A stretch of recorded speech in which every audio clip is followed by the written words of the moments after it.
I want to talk about the hard years because I think one of the most important things you can know about any investment company is not how it performed when everything was going well. It's how it performed when things got hard. The character of a company shows up in the moments where they have to make hard choices. We've had some hard years, and I want to tell you about them. Let me start at the beginning. 2008.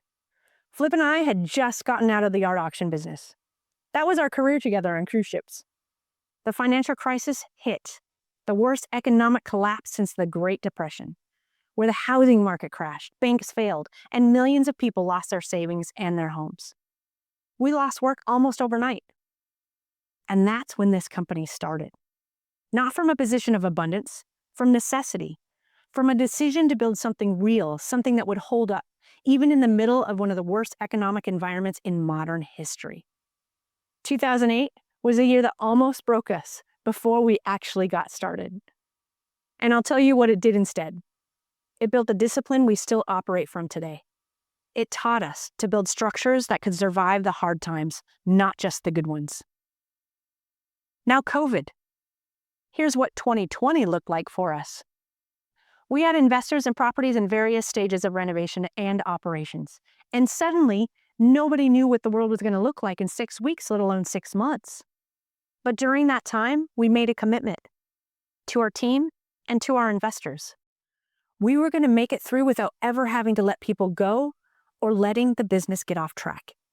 And we succeeded. It wasn't easy, but with enough determination and team effort, we didn't miss a single investor payment. Not one. Not during lockdowns, not during the uncertainty, not during any of it. What we did was we got to work. We communicated with our investors constantly because you deserve to know what's happening with your money, especially when things are uncertain. We kept our heads down. We kept our commitments. Every single investor received exactly what they were owed. And then 2022. And if you're in real estate, you know what happened in 2022. Interest rates went from near zero to the highest they had been in decades, in one of the fastest rate increases in U.S. history.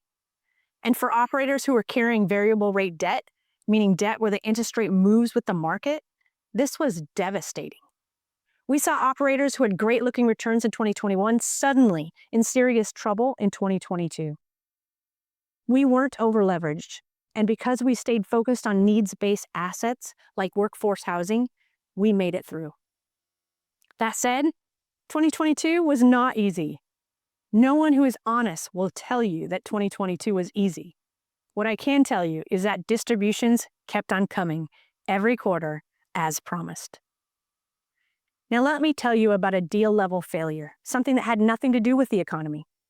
We had contractor fraud. A contractor submitted paperwork and progress photos showing a renovation that was progressing on schedule, and we were paying him based on that documentation. When we did a physical inspection, we discovered the work wasn't done.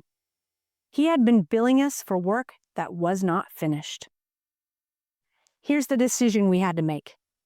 We could have told investors there was a problem and asked them to absorb some of the impact, but we didn't. The company absorbed the entire loss. Our investors received every dollar owed exactly as promised, and we took the hit. Why? Because our investors come first, not when it's easy, when it's hard. That's when it actually means something. I share all of this not to alarm you, but because I think you deserve to know what this team looks like under pressure. In one of our next videos, we talk about what your life looks like as a freedom investor, who you talk to, how updates work, and what to expect from day one. If you want to talk through any of this with us, go to chatwithfreedom.com and schedule a call. We'd love to meet you, answer your questions honestly, and let you decide for yourself. I hope this was helpful, and I hope we have the opportunity to work together.